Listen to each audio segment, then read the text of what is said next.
Hello, I'm Ollie and this is Criminally, where I talk about crime, pulp, horror, that kind of thing. Today, witches, dog detectives and 2 fantasy novels. It's my weekly wrap-up.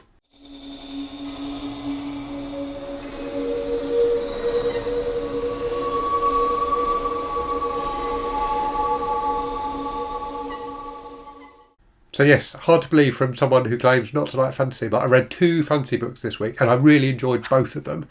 So I will talk about those in a minute. I've got 7 books to talk about in total this week. So I had a really good reading week, read some really good stuff and got through quite a lot as well, albeit some of the things I read were very, very short.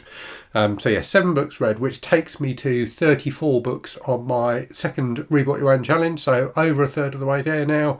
I really feel like I need to start motoring on that now. I want to get through the rest of it more quickly. It's feeling like a bit of a weight on my shoulders.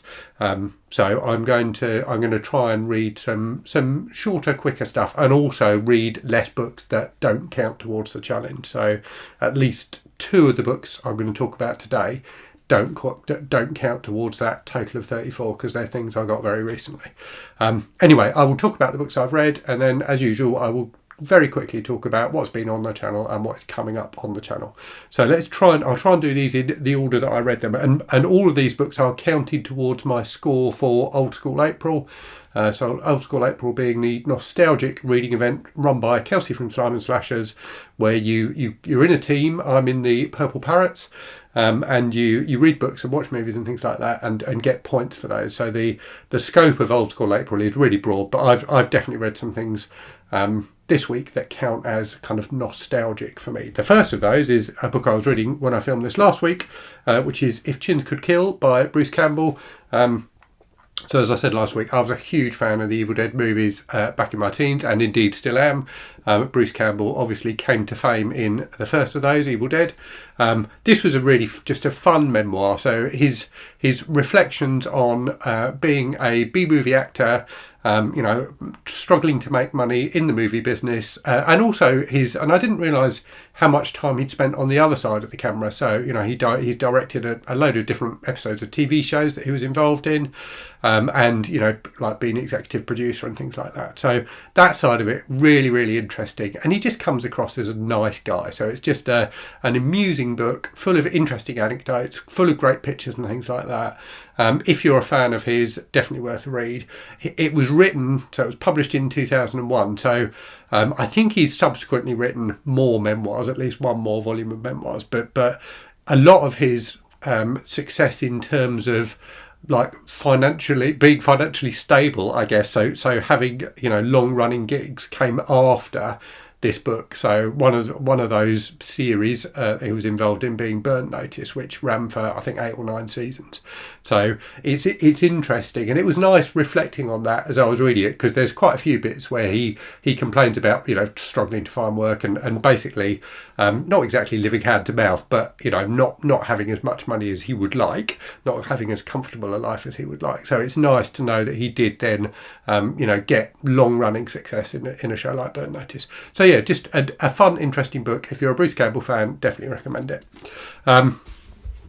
After that then, I read the first of the 2 fantasy books that I'm going to talk about.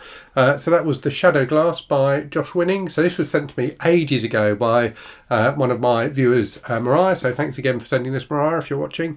There's a bit of a theme because I've got another book I'm going to talk about that I've had for ages. So this was great. I really like this. I am going to do a review of it. So the concept of this is there's a guy who's kind of like a Jim Henson type character. So a movie director who works with puppets, who made a kind of, slightly dark kids fantasy film with puppets in the 80s. That film wasn't a huge success, and his career kind of went into free fall a bit after that, and he started drinking and things like that. The book focuses on his son, who's now an adult, who is like the father's died and he's trying to kind of get his estate in order and things like that, and discovers that the puppets, the creatures in the movie, are real. It was just really, really fun. It had a wonderful kind of cinematic vibe to it in terms of, feeling like an 80s family movie. So that nice mix of kind of fantasy and adventure and humour and emotion. I really had a good time with it. I thought it was a genuinely like just wonderfully entertaining book. So definitely recommend it if you like the sound of that. The second fantasy book I read then was Solo Leveling Volume 1 by Chugong. So this is a South Korean light novel. So light novels are kind of, I keep saying in videos, they're kind of YA. They're not really YA, but they are novels that are designed to be, you know, relatively easy to read. Often linked to like manga and anime series, as indeed Solo Leveling is. And this book is also what's termed a lit RPG, which means it's a novel that uses conventions and things like that from video games as part of its storytelling.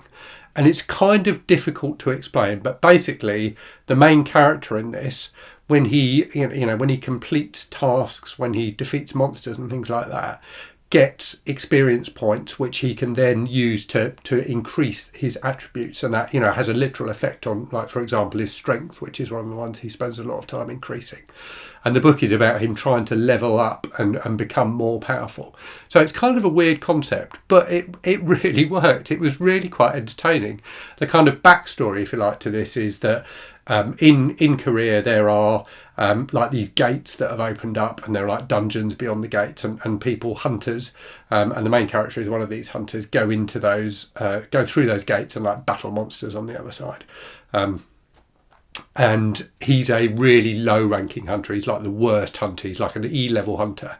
But one morning he discovers that he can like see his stats and things like that, and he's become part of this bigger game, which is never really explained, but that allows him to level up more quickly. So there's just loads of weird and interesting stuff in this. It's not necessarily the sort of thing I was really keen to read a book like this, but I wasn't sure if I would enjoy it, but I really, really did, until the ending, which fell a bit flat for me because it's obviously trying to set things up for the next book in the series, and I'm not sure, as much as I enjoyed this, I'm not sure I'm going to continue with the series. But yeah, an interesting kind of book to read, different from the kind of stuff I normally read, but yeah, I had a lot of fun with it. After that, something more like the kind of thing I normally read, or at least by an author I've read a lot of, that is Strangers When We Meet by Evan Hunter. So Evan Hunter, also known as Ed McBain, author of my favourite series, the 87th Precinct Mystery Series, and my favourite writer. So this is a fairly early book by Hunter. He tended to write crime novels as Ed McBain, and like, not exactly literary fiction, but like general fiction as Evan Hunter. This was published in, I think, 1958 and was filmed quite successfully. It's quite a well-known movie that was based on it. It felt like he was trying to be a bit literary to me. So I think his only previous book that he published as Evan Hunter before this was The Blackboard Jungle, which I've reviewed on the channel before, which is, you know, very much based on his experiences of being a teacher. This book, it felt like he was trying to like tackle a social topic. And in the case of this book, it's infidelity.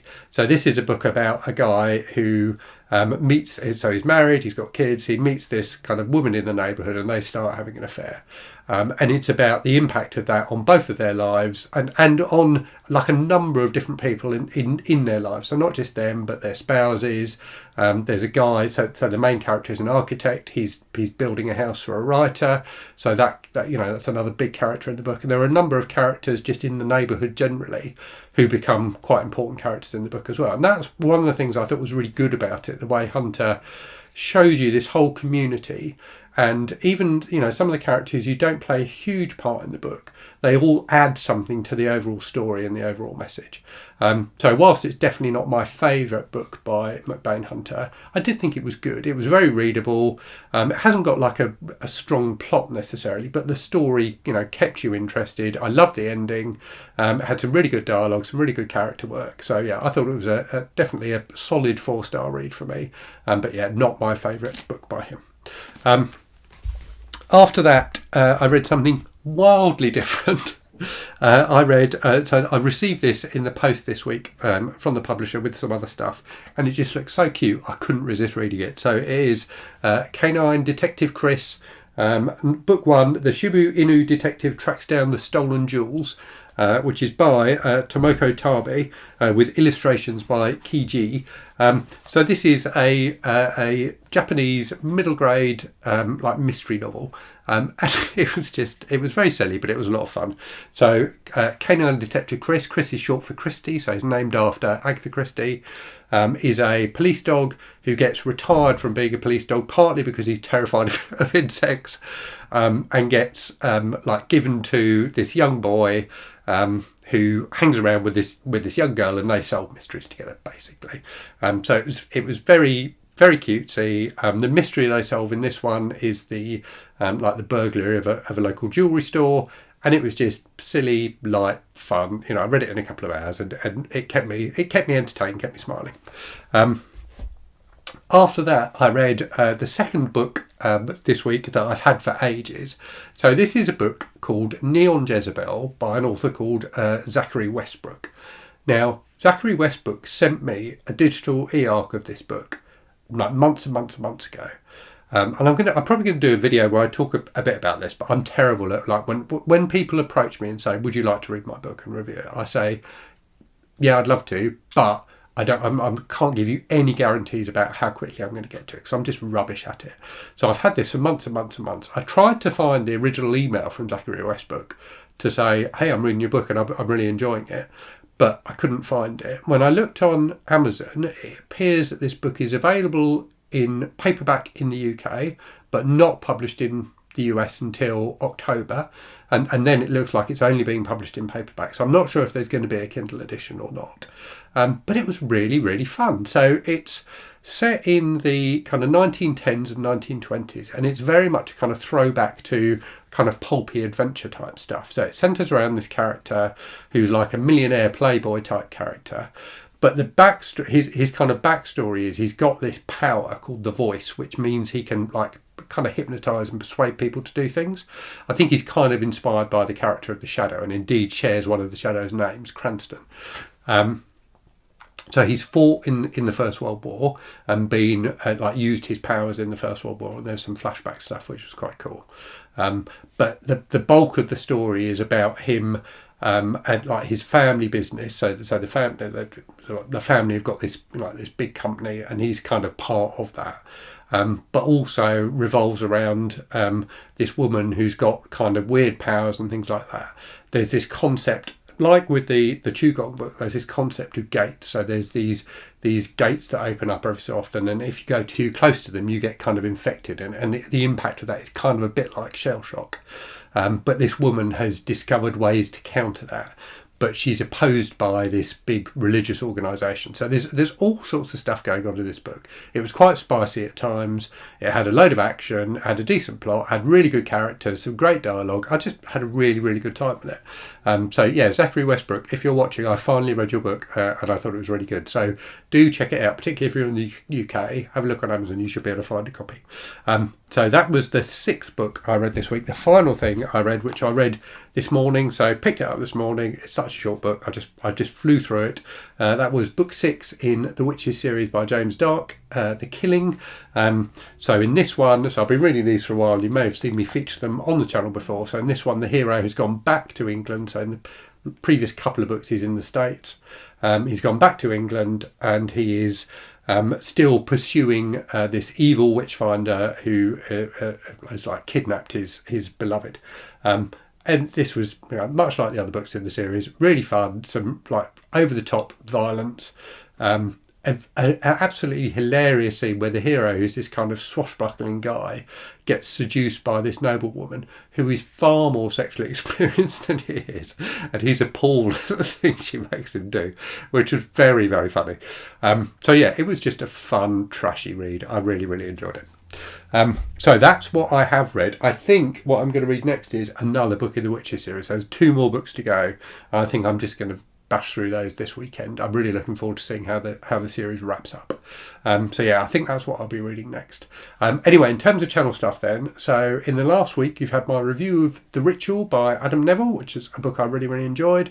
I did the quarter-year crisis tag, which is a book tag where you kind of reflect on your reading in the first 3 months of the year. I did my announcement video for Horror Mayhem, a horror reading event coming in May. And I did my review of the Big Me Inknote Colour Plus, which is like a a kind of tablet but with a colour e-ink screen, which I've been really enjoying using and I'm doing a lot of my reading on at the moment. In the week ahead then, I'm going to do a video talking about Pulp Fiction, so talking about like the origins of Pulp Fiction and what I see as the 4 eras of Pulp Fiction, and also touching on some of my favourite kind of pulpy titles. I'm going to do an unboxing video, so I got delivered this massive box of books the other day from a viewer, so I'm going to do an unboxing video for that. And I've also got a video where I talk about the differences, similarities and differences between the Books Palmer, which is this cute little e-reader device, and the Kindle Basic, which is the Kindle with a similar screen size. So a video on that, and then also a video talking about the books I've got from the Men's Adventure Library and Men's Adventure Quarterly that publish these fantastic books with like reprinted stories and articles and things like that from old Men's Adventure magazines. So I've done a video going through some of those as well. So that's what you can see in the coming week. Anyway, I will leave it there. I've rambled on long enough. It's a bit longer than normal for a Saturday video, this one. So yeah, anyway, hope you have been reading good stuff this week. I'm getting this all in the wrong order. Let me know if you've read any of the books I've talked about this week. Let me know what you've been reading. And as always, thanks very much for watching. Hope you're reading good stuff. Hope you're safe and well. I'm completely fluffing this ending. If you've watched this far, and lots of people don't watch my videos all the way through, I'm very conscious. If you've watched this far, I apologise for my lack of professionalism. Anyway, hope you're reading good stuff, and I'll speak to you again very soon. Cheerio.